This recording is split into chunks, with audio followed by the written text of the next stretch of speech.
Proyección de la fuerza. Si has experimentado el pasaje de la fuerza, podrás comprender cómo, basándose en fenómenos similares pero sin ninguna comprensión, distintos pueblos pusieron en marcha ritos y cultos que luego se multiplicaron sin cesar. Por medio de experiencias del tipo ya comentado, muchas personas sintieron a sus cuerpos desdoblados. La experiencia de la fuerza les dio la sensación de que a esta energía podían proyectarla fuera de sí. La fuerza fue proyectada a otros y también a objetos particularmente aptos para recibirla y conservarla. Confío en que no te será difícil entender la función con que cumplieron ciertos sacramentos en distintas religiones e igualmente el significado de lugares sagrados y de sacerdotes supuestamente cargados con la fuerza. Cuando algunos objetos fueron adorados con fe en los templos y se los rodeó de ceremonia y rito, seguramente devolvieron a los creyentes la energía acumulada por oración repetida. Es una limitación al conocimiento del hecho humano el que casi siempre se haya visto estas cosas por la explicación externa, según cultura, espacio, historia y tradición, cuando la experiencia interna básica es un dato esencial para entender todo esto.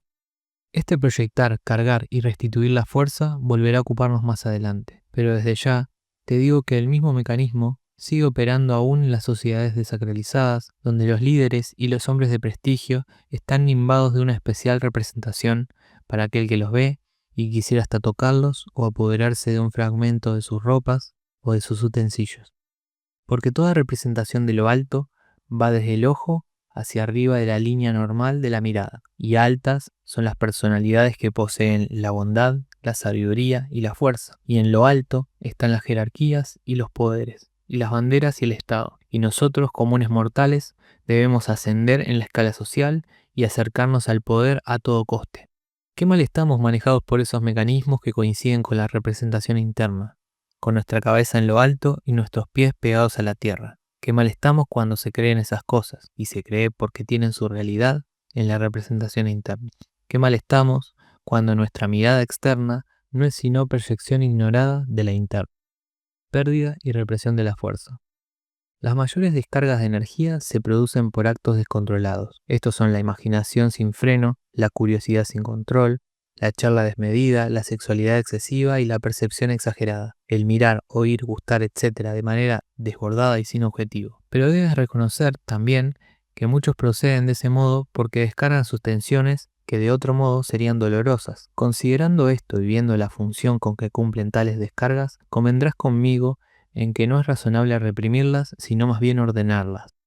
En cuanto a la sexualidad, debes interpretar correctamente esto. Tal función no debe ser reprimida, porque en ese caso crea efectos mortificantes y contradicción interna. La sexualidad se orienta y concluye en su acto, pero no es conveniente que siga afectando la imaginación o buscando un nuevo objeto de posesión de modo obsesivo.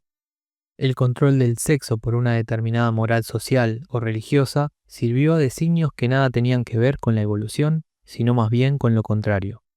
La fuerza, la energía de la representación de la sensación del intracuerpo, se desdobló hacia lo crepuscular en las sociedades reprimidas, y allí se multiplicaron los casos de endemoniados, brujos, sacrílegos y criminales de toda la haya, que gozaron con el sufrimiento y la destrucción de la vida y la belleza. En algunas tribus y civilizaciones, los criminales estuvieron repartidos entre los que ajusticiaron y los ajusticiados. En otros casos se persiguió a todo lo que era ciencia y progreso porque se oponía a lo irracional, a lo crepuscular y a lo reprimido. En ciertos pueblos primitivos existe aún la represión del sexo, así como en otros considerados de civilización avanzada. Es evidente que en unos y en otros el signo destructivo es grande, aunque en los dos casos el origen de tal situación sea distinto.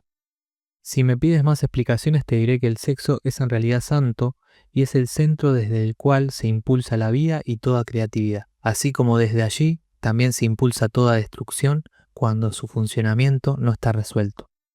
Jamás creas las mentiras de los envenenadores de la vida cuando se refieren al sexo como algo despreciable. Por el contrario, en él hay belleza y no en vano está relacionado con los mejores sentimientos del amor. Sé cuidadoso entonces y considéralo como una gran maravilla que debe tratarse con delicadeza sin convertirlo en fuente de contradicción o en desintegrador de la energía vital. Acción y reacción de la fuerza.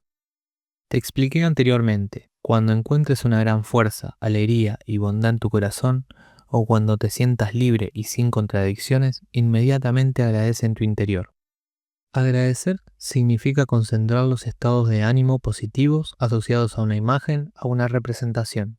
Ese estado positivo, así ligado, permite que, en situaciones desfavorables por evocar una cosa, surja aquella que la acompañó en momentos anteriores. Como además esta carga mental puede estar elevada por repeticiones anteriores, ella es capaz de desalojar emociones negativas que determinadas circunstancias pudieran imponer. Por todo ello, desde tu interior volverá ampliado en beneficio aquello que pidieras siempre que hubieras acumulado en ti numerosos estados positivos. Y ya no necesito repetir que este mecanismo sirvió confusamente para cargar afuera objetos o personas o bien entidades internas que se externalizaron creyéndose que atenderían ruegos y pedidos. Los estados internos. Debes adquirir ahora suficiente percepción de los estados internos en los que te puedes encontrar a lo largo de tu vida y particularmente a lo largo de tu trabajo evolutivo.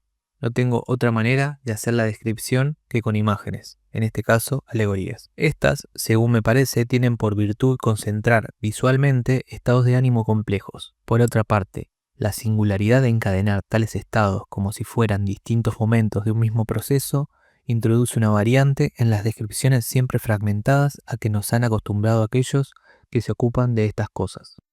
El primer estado, en el que prevalece el sinsentido, aquel que mencionamos al comienzo, será llamado vitalidad difusa. Todo se orienta por las necesidades físicas, pero estas son confundidas a menudo con deseos e imágenes contradictorias. Allí hay oscuridad en los motivos y los quehaceres. Se permanece en ese estado vegetando, perdido entre formas variables. Desde ese punto se puede evolucionar solo por dos vías, la vía de la muerte o la de mutación.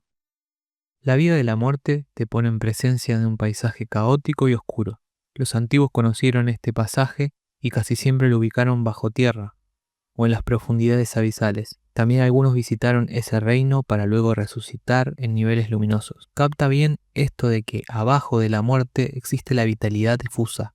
Tal vez la mente humana relacione la desintegración mortal con posteriores fenómenos de transformación y también tal vez asocie el movimiento difuso con lo previo al nacimiento. Si tu dirección es de ascenso, la muerte significa un rompimiento con tu etapa anterior. Por la vía de la muerte se asciende hacia otro estado. Llegando a él se encuentra el refugio de la regresión. Desde allí se abren dos caminos, el del arrepentimiento y aquel otro que te sirvió para el ascenso, es decir, el camino de la muerte. Si tomas el primero, es porque tu decisión tiende a romper con tu vida pasada. Si regresas por el camino de la muerte, recaes en los abismos con esa sensación de círculo cerrado. Ahora bien, te dije que había otro sendero para escapar de la vitalidad abismal. Ese era el de la mutación. Si eliges esa vía es porque quieres emerger de tu penoso estado, pero sin estar dispuesto a abandonar algunos de sus aparentes beneficios. Es pues un falso camino conocido como de la mano torcida. Muchos monstruos han salido de las profundidades de ese tortuoso pasadizo. Ellos han querido tomar los cielos por asalto, sin abandonar los infiernos, y por tanto han proyectado en el mundo medio infinita contradicción. Supongo que, ascendiendo desde el reino de la muerte y por tu consciente arrepentimiento, has arribado ya a la morada de la tendencia. Dos delgadas cornisas sostienen tu morada, la conservación y la frustración. La conservación es falsa e inestable. Caminando por ella te ilusionas con la idea de permanencia, pero en realidad desciendes velozmente. Si tomas el camino de la frustración, tu subida es penosa, aunque única, no falsa.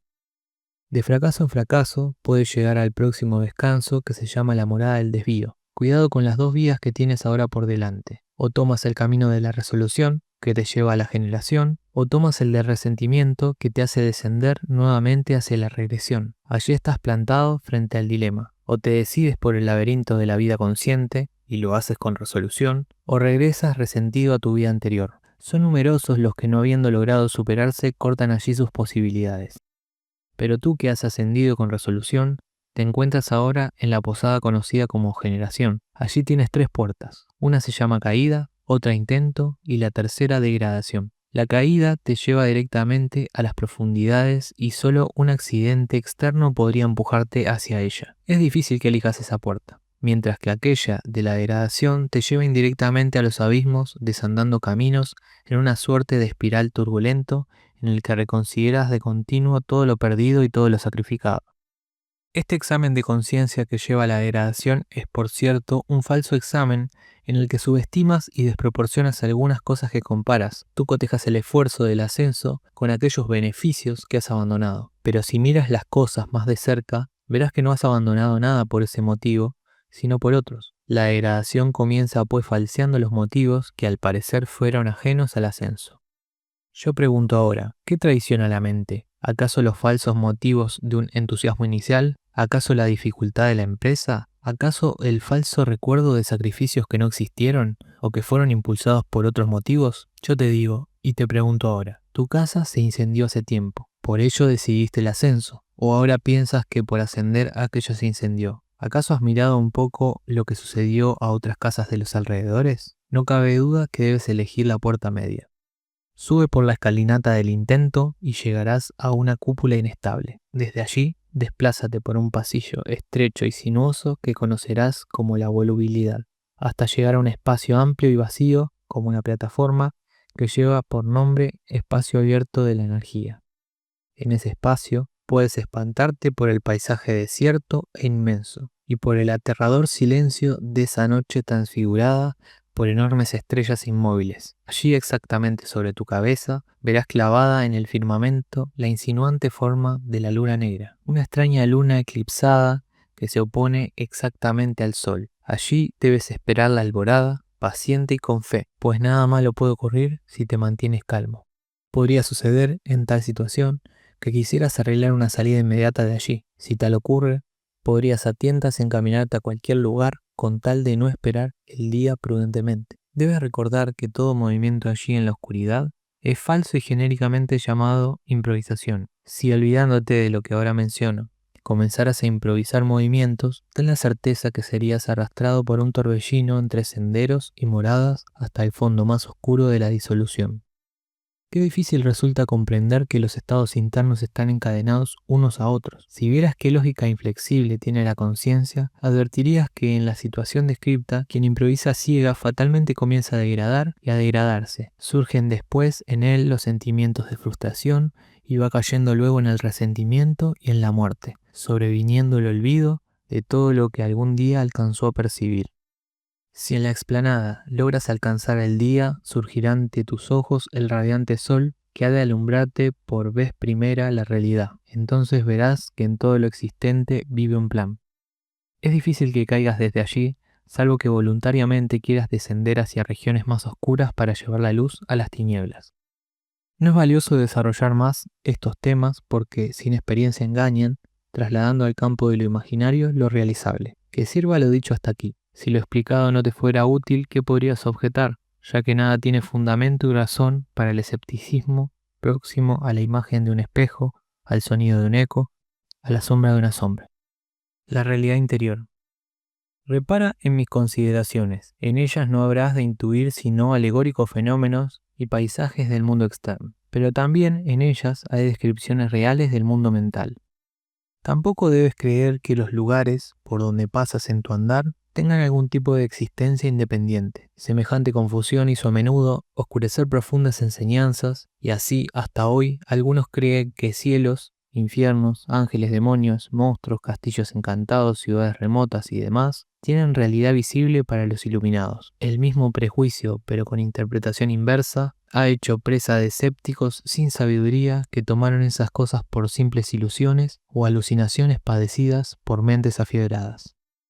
Debo repetir, entonces, que en todo esto debes comprender que se trata de verdaderos estados mentales, aunque simbolizados con objetos propios del mundo externo.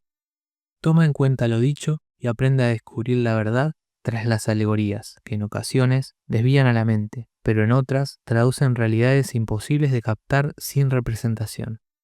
Cuando se habló de las ciudades de los dioses, a donde quisieron arribar numerosos héroes de distintos pueblos, cuando se habló de paraísos, en que dioses y hombres convivían en original naturaleza transfigurada, cuando se habló de caídas y diluvios, se dijo gran verdad interior. Luego los redentores trajeron sus mensajes y llegaron a nosotros en doble naturaleza para restablecer aquella nostálgica unidad perdida. También entonces se dijo gran verdad interior. Sin embargo, cuando se dijo todo aquello, colocándolo fuera de la mente, se erró o se mintió. Inversamente, El mundo externo, confundido con la interna mirada, obliga a ésta a recorrer nuevos caminos. Así, hoy vuela hacia las estrellas el héroe de esta edad. Vuela a través de regiones antes ignoradas. Vuela hacia afuera de su mundo y sin saberlo, va impulsado hasta el interno y luminoso centro.